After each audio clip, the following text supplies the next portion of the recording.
Yeah, so big up to everyone. Make sure you're liking the video beforehand, because the likes ratio is not ratioing, you know what I'm saying? And don't forget to make sure you check up on your loved ones and make sure you're always just, you know what I mean? Just find your happiness in your life, you know what I'm saying? If you can. But yeah, man, Liverpool 4, Bournemouth 2. And obviously, as an Arsenal fan, I'm looking at it from a certain point of view that I'm looking at weaknesses in Liverpool and Liverpool to lose and stuff like that. So I was actually, during the game, I was looking at it and I was feeling like, yeah, Liverpool, they look vulnerable. They look real vulnerable. Like, they don't look solid, should I say. They don't look solid. They didn't actually play that well. Bournemouth had a number of chances and a number of times during the game where they were dangerous opportunities.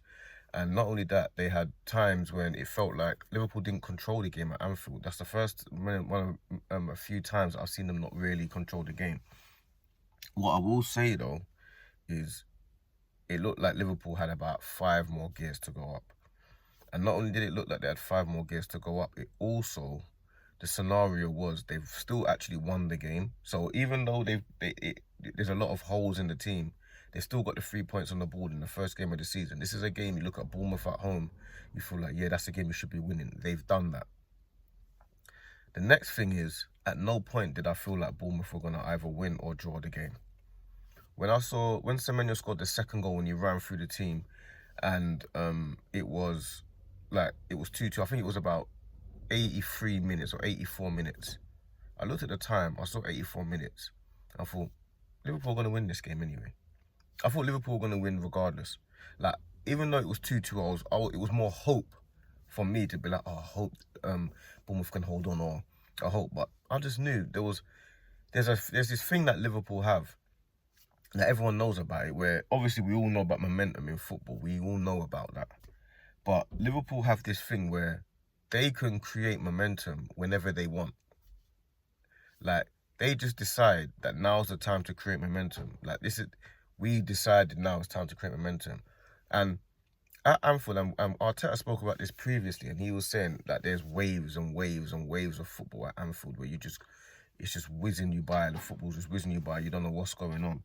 Now, the thing is, I know exactly what he's talking about, and I know Liverpool fans do, and I know a lot of other fans do. But yesterday, it looked like Liverpool were vulnerable. They didn't play well. Half of their players had terrible games. Kirk had a terrible game. Konate had a terrible game. Frimpong, I don't think, had a good game. Their midfield was good on the ball, but they didn't have works. Verts didn't. He has got some nice touches, and he will open teams up. Don't get it twisted. But he's just started. He didn't set the world alight. But it's the first game of the season, so I don't know what people are expecting. Ekitike had a brilliant game, but most of the team didn't actually have a good game. Salah wasn't really in the game. Gakpo played well, but there wasn't many superstar standouts apart from one, which is in Ekitike. And obviously Van Dijk is always Van Dijk. But again, I never once thought that they were going to lose the game. Never once thought that. It just felt like they were just always going to win this game. And this is without Liverpool, without certain players, without Gravenberch. Because Gravenberch in that midfield changes their whole midfield. Let's have that right. Let's start there. Gravenberch is not even playing.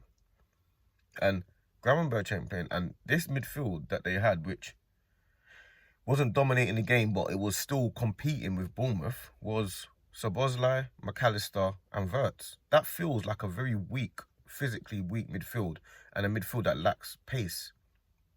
And they were still able to turn it on when they wanted to turn it on. This is what people are not understanding. Yes, Liverpool, if you're a rival fan like myself, you're going to look at what Arsenal can do and where the weaknesses are in Liverpool.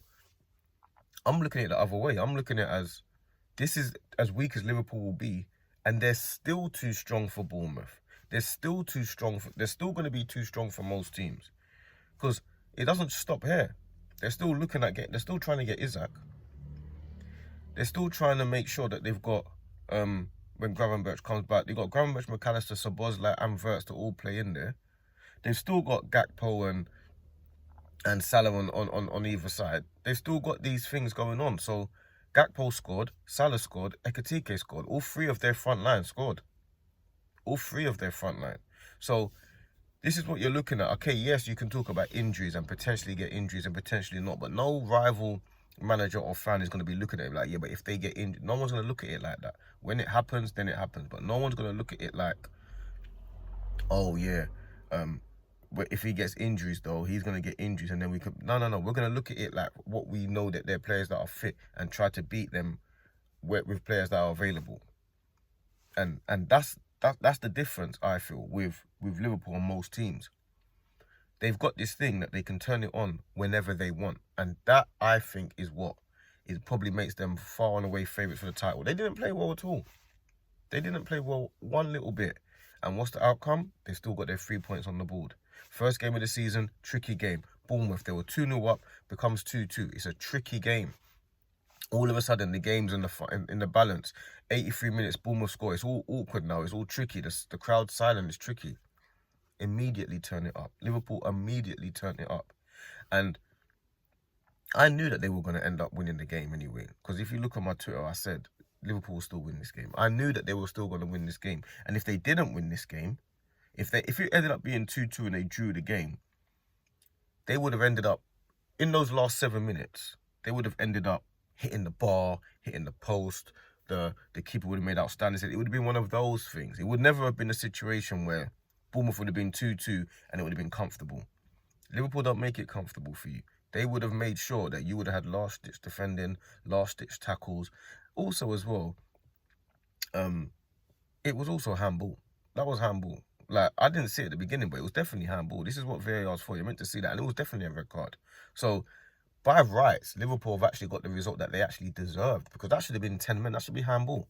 And no one complained. Liverpool didn't complain. They got on with it. So this is what is making me feel that Liverpool are far and away favourites for the title, because this turning it on whenever you want, I think, is a real mentality and strong mentality and a shift. And Man City are able to do it as well. Like, obviously, I'm an Arsenal fan, so I feel like we are not able to do it as much as them, but I believe that we can do it as well. But Liverpool at Anfield is different to Arsenal at Emirates. Liverpool at Anfield is the hardest the hardest ground to go to in the league, and at no point did I feel like they were gonna lose that game or even draw it. So yeah, and Slot's substitutions worked. You thought that they weren't gonna work, but they did. Carragher was criticising his substitutions. Well, there you go. That shows you, innit? Slot knows what he's doing at the end of the day. But yeah, to end it on a different note with the racism on Semenyo, you know I'm gonna talk about it. You know what I'm like I said, as a black man, we always feel like, and a lot of people they always talk about racism and stuff like that. And they be like, oh yeah, not everything's about racism and stuff like that, which is fair. Not everything is, and not everything needs to be. We don't always, not by default, you go back to, yeah, racism this, racism that. But the facts of the matter are, for us, we always feel like at the end of it all, when something is not right, it just goes back to that. That's how we feel. We feel like it's just like default setting. That's how we feel. So at the end of the day, like, I'm not going to start saying about how what should happen. We all know that he should be banned for life. He should never be. See me, my thing's different. Like, football players, like, they're there for entertainment value, and they put everything out, and they travel. They don't see their kids. They don't see this. They travel all over the world. They get to got a privileged life, but there's also sacrifices that come with it. Now, for us as a content creator and as a black man, when we see things like that, it also makes us feel like this is what people think. Like, we all know it's an individual that just did this. We know that it's an individual. We know it's not a worldwide thing. But we always have this feeling of people must be thinking this, but they just don't say it. That's how we feel because we're in 2025 and people are still, and you're saying, you remember, you know there's cameras everywhere. You know there's cameras everywhere. You know that there's mics everywhere. You're at the front of I know he's in a wheelchair, but you're at the front of the crowd and you're right at the thing. Semenyo's right there about to take a throw in, and you're doing it live and direct, live all to him. So your thing is more about, this is what you really want to say to him. This is how you really feel. And this is the problem with people think they can say whatever they want to say with no consequences. To me, not only should he be banned forever, but he should, I don't know. My thing is different. He should have a criminal record now, to me. He should be banned from every sporting event ever. Like, that's what I'm on. You're not allowed to go, furthermore, you're not allowed to go to any events.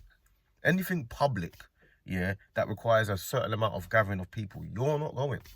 The only thing you can go to is your family events. You're not going to no concerts. You're not going to no Westfield.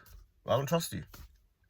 That's what I'm on. That's why I can't be in a position of power like the government. Because you see me, you would know you're not going no anywhere with crowds. You're not allowed. The only things you're allowed to go to, because you can still go buy shopping online. You can go places and buy stuff. There's places you can buy stuff. You're not going to no Westfields. You're not going to no concerts. You're not going to no nothing like that. You're not doing anything. Furthermore, you're not even going on planes. You're not going on planes either because there's people on there. You're banned from traveling. Because when you go to jail and stuff like that, you're not allowed to travel. You're not allowed to travel now. That's what I'm on. I'm on a different thing to this. Like all of this slap on the wrist, oh, don't do it again, or we'll escort him out the stadium and go, but we'll bring him back in a couple of weeks, maybe. Bruv, you're not going, you're not traveling again. You're not allowed to travel again. That's what I'm on. So my thing's different, man. Like, my thing's different. At the end of the day, you won't be allowed around any crowds, anything with more than 100 people, you're not allowed. You're not, even 50 people. You're not allowed around people with more than 50 people. At the end of the day, that's what I would say. Like, I'm not even joking either. Like, you will not be allowed around crowds because you're untrustworthy, and I don't trust you. Simple as that. But you know what I'm saying. But yeah, man, make sure you like and subscribe. And make sure, remember to always like just try and be happy as much as you can, and just look after yourselves and look after your families. And life is short. You know what I'm saying. So just remember to just be happy as much as you can, bruv. Like, anything that's taking you off track or anything like that, keep away from that nonsense, man. Keep away from any foolishness. And even if you might be wrong on certain situations, but anyone that you feel is not supporting you in the way that you felt like, or they ain't got the good energy for you, just cut them off, man. You ain't even got time for it, bruv. Just say, you know what, I ain't got time for this. Let me just focus on the people that man love and that love me, you know what I'm saying? So yeah, man, big up everyone, big up the support, big up the community, big up the family, them, big up the trenches. And yeah, man, big up everyone, man. Big up Liverpool, who played well, and you done your thing, man.